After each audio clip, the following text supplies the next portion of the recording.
Can you call yourself a leader if you're not a strategic thinker? That question might sting a little bit, but it's a question that needs to be asked and answered. We often hear the word strategic, but we don't hear it defined enough. And it's assumed that everyone who is a leader possesses this skill. Leadership is not just about being the most experienced nor the most well liked. It's about guiding people with purpose, and that starts with having a strategy. Welcome to Crossroads and Catalysts, the podcast with Shanita B. I am your host. This is where we discuss the thoughtful, wise, and strategic perspective at a crossroads can be the catalyst for change. Thanks for joining me today on this episode of Crossroads and Catalysts. This episode is not simply about building a strategy, or at least in the way that you might think. It's more about you, though you might not have the title, that you can start thinking and leading with strategy. Over the next few weeks, I'll be doing a mini series that's going to be called Lead from Where You Are, Reimagining Leadership at Every Level. I think some people might assume that strategic thinking is a trait that you're born with or not. And while that may be the case, that some people are more inclined towards strategic thinking, it's definitely a skill that each of us can develop with practice and commitment. So I'd like to start with an anecdote. Sitting in meetings, because I've been in plenty over the years where I have sat under the leadership that had a well developed strategy, starting with a vision and gathering people together to share that vision, hoping that it catches on and that people get buy-in. And then I've sat in on meetings where strategy was not, a priority. It was a secondary aspect, or maybe even a tertiary if it was on the list at all. And it did not lay out a vision, and nor was there any buy-in from those who were supposed to catch the vision and run out and do all of the preparation and commit to building out whatever it was going to take to carry out the vision. That's really tough because if you're sitting and you're looking around and you're wondering, okay, is this it?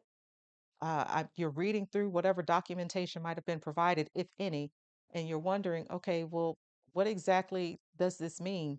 This is a statement that from what I've seen in the past, just an impact statement, not necessarily a vision or a drive that says that this is where we are, this is where we're headed, which definitely is problematic. So then that raises the question, well, what does it really mean to think like a leader? Well, we've discussed on this podcast a number of times certain characteristics and qualities that should be required to be a leader, and we're going to talk about those in the future. But one of the most recent ones that we talked about was decisiveness. You have to be decisive. You have to be able to think through information quickly. And sometimes you have to be satisfied with not having enough information, but coming to maybe a consensus or maybe making a decision that even though it goes against consensus, you have a rational reason for why you're making the decision that you've selected.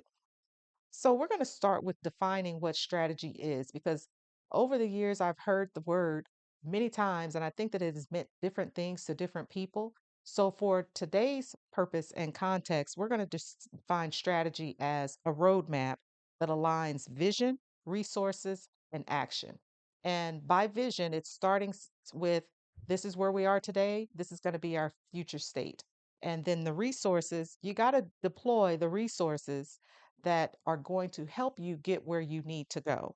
And then whatever action is going to be required, those things have to be detailed so that everyone knows exactly what it is that they're responsible to do in order to carry out the tasks to meet the vision. So, um, strategy is not just wishful thinking because it's not going to happen. Strategy is not going to happen on its own. So if you're just waiting for things to come together, it, you can just give that up. You might as well just hang it up and go home, lock the doors because it's not going to happen. And it doesn't just happen in a box. If you're not intentional and purposeful about what it is that you're trying to achieve, you're really just wandering and just waiting for things to happen, which is a bad, that's a strategy. Having no strategy is a strategy. Um, and when you think about it, If it just came down to busy work, well, people go to work every day and accomplish the very thing that they intend to do, which is check the box, input the data, and start it all over again the next day. But it's going to require more than just doing the same old thing every day. And because it's not wishful thinking or, uh, just things just being thrown together, then what is it that you have to do? Well, you got to think through what it is that you want your organization to look like, whether you are working for someone or you own a business. You have to determine what that is supposed to look like so that you can move to the next step. Now, you might be asking, what is strategic thinking? Well, it definitely is not performance, simply task performance, nor is it thinking of things in isolation from one another. You have to think about the big picture. What it really comes down to is reflecting on the vision and how the internal and external factors and variables may impact the drive toward the vision. It's thinking with tomorrow in mind, making sure that today's efforts are building toward the vision. So then, what are some of the key components when you think about strategic thinking? Well, you want to have clarity of purpose. So if you know what the vision is, you really want to be clear as to what the purpose of that vision is. You want to be clear about the alignment, measurement, and adaptability. Um, when you consider all of these things, it really helps to provide a good foundation and support for your vision and what you're going to do next in order to meet that vision in the coming days, months, years, whatever your timeline is. And it's definitely not simply that strategic leaders or strategic thinkers, excuse me, are at the top of the org chart. You can have strategic thinkers all throughout the organization. Again, it goes back to that it's not about title. Title is just something that we use to help us define what specific roles are, but it does not prevent you from thinking through what could be helpful and valuable to the organization. So then, um, really, else I want to mention is don't be intimidated by strategy or strategic thinking. We want to remove we want to remove any intimidation factor that might be associated with that and thinking that it's only relegated to certain people. So then what choices do we have? Because if it comes down to any of us can think strategically, well, how do we go about doing that? Well, you got to build some muscle because if you're not naturally inclined toward thinking about the big picture or how different things come together and should be connected to one another to pursue a vision, well, then you got to break it down into different components to help you to think through what that should look like. So then here are a number of things that you can do. I have a list of about 7 things that I think are important to that aspect. So, and the thing that's at the top of the list is scheduling some time to think strategically. Now, that might sound silly, or it might sound like what is scheduling just a little bit of time in a week going to do for me thinking strategically? You would be amazed at how much you can gain by just sitting and thinking through some of the questions that maybe you had even already considered, but you just didn't have the time or the bandwidth or the capacity to ask yourself, okay, well, what are really the factors here that play into this decision?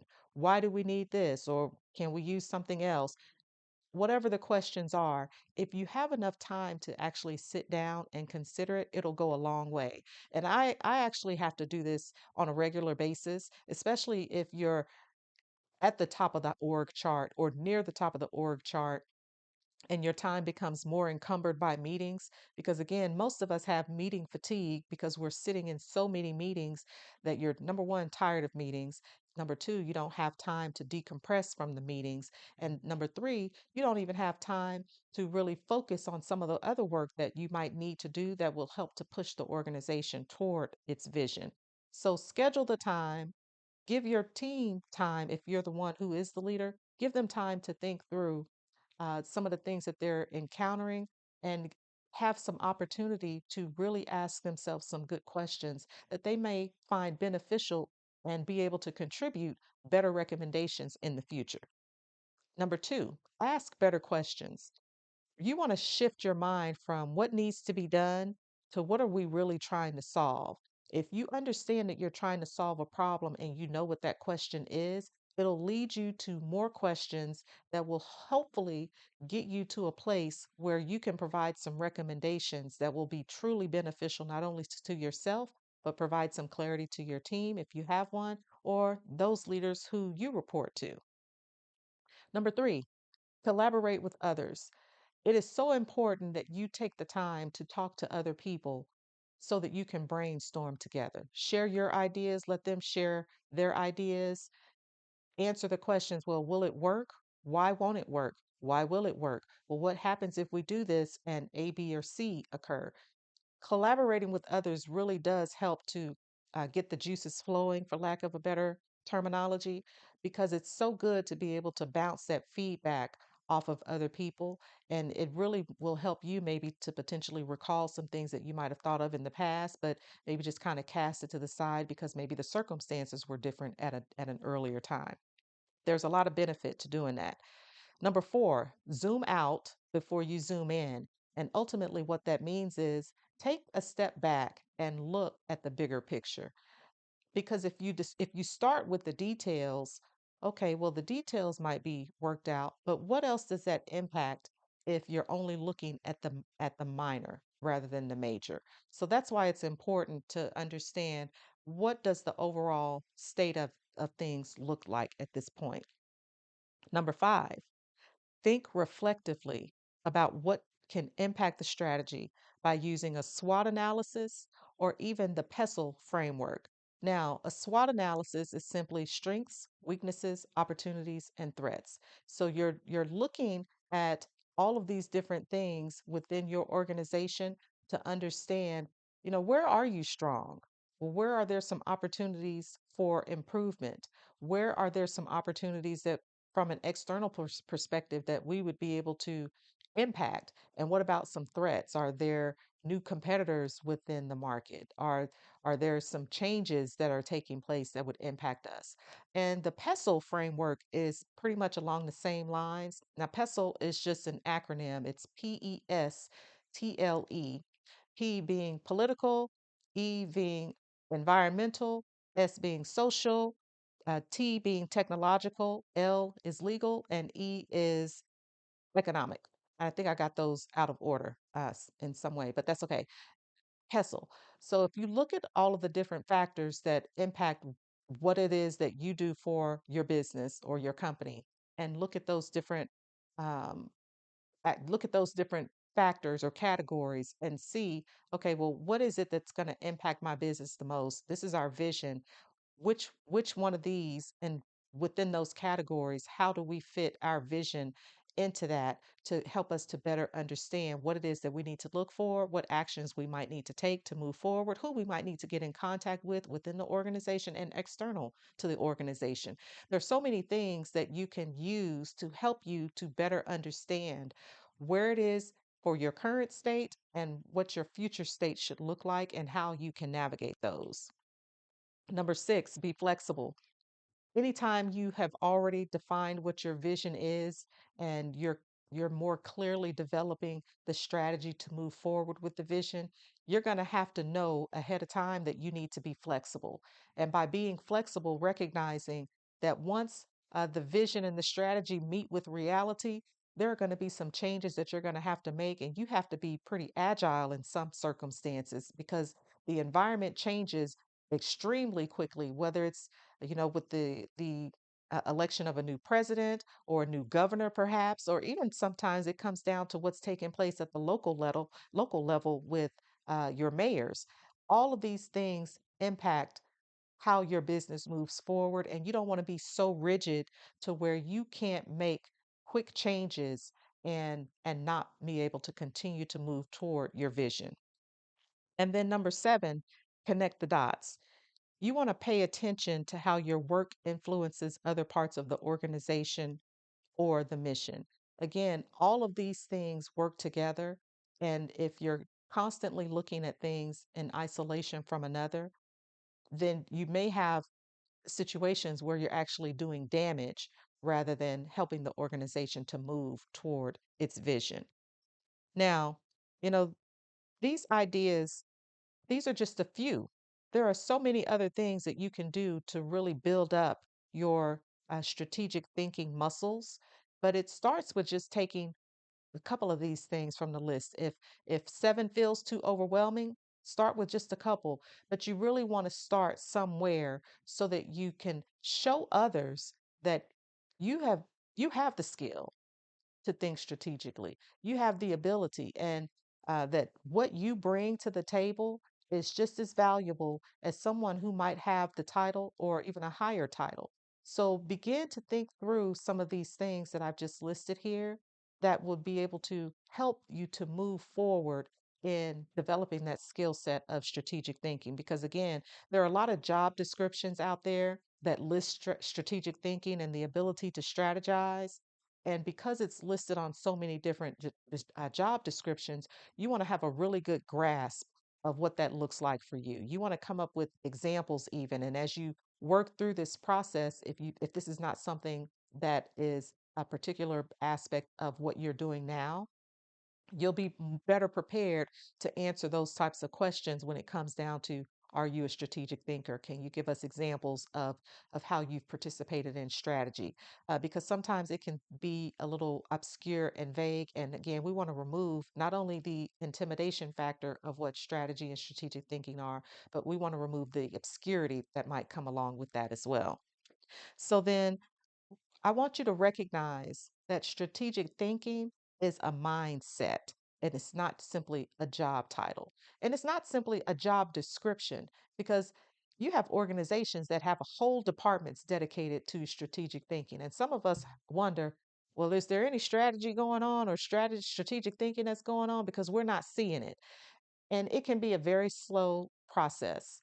So we don't want to, I can poo-poo the idea all day because I've seen it so many times, and it just makes you wonder, well, what's really happening here? But strategic thinking really is a process, and we go through different frameworks. We collaborate with different people to help develop those skills and help to move the organization, even sometimes in your personal life, because this is not something that's only applicable to professional. It's also applicable to your personal life. So make it be committed to strategic thinking. Be committed to understanding better what strategy looks like. And, I want you to identify at least one area where you can lead more strategically this week. There is something that has come across your desk or your email that has required some level of strategic thinking. And your work impacts the strategy wherever you are. So never underestimate the value of the work that you do. And then focus on your influence rather than your level of authority. Because again, it may be that your title does not give you the authority that you might think that you need to possess in order to contribute in a meaningful way. But I can guarantee you that if you come with a recommendation that aligns with the vision of the organization, you will get an audience. So take that seriously and act on it. And then, if you really want to be stretched, then ask yourself this question: what is one decision that I am facing that deserves more strategic thought? Only you can answer that. So, that is a wrap for episode 1 of this 4-part mini series. The next one, what we're going to discuss is how to lead when you're not in charge. That's going to be a good one because I've encountered much of that too over the course of my career, and it's somewhat of an odd position in which to find yourself, but we'll get into that in the next episode. Please be sure to follow and subscribe and share so that others can join the conversation and we can continue to build what we're doing here. I appreciate that you've joined me today on this episode of Crossroads and Catalysts. And if something has challenged you or given you clarity, don't just think about it. Reflect, decide, and move because it's completely up to you. And remember, crossroads reveal who you are, catalysts shape who you become. Every choice matters. So make it count. I'll see you next time.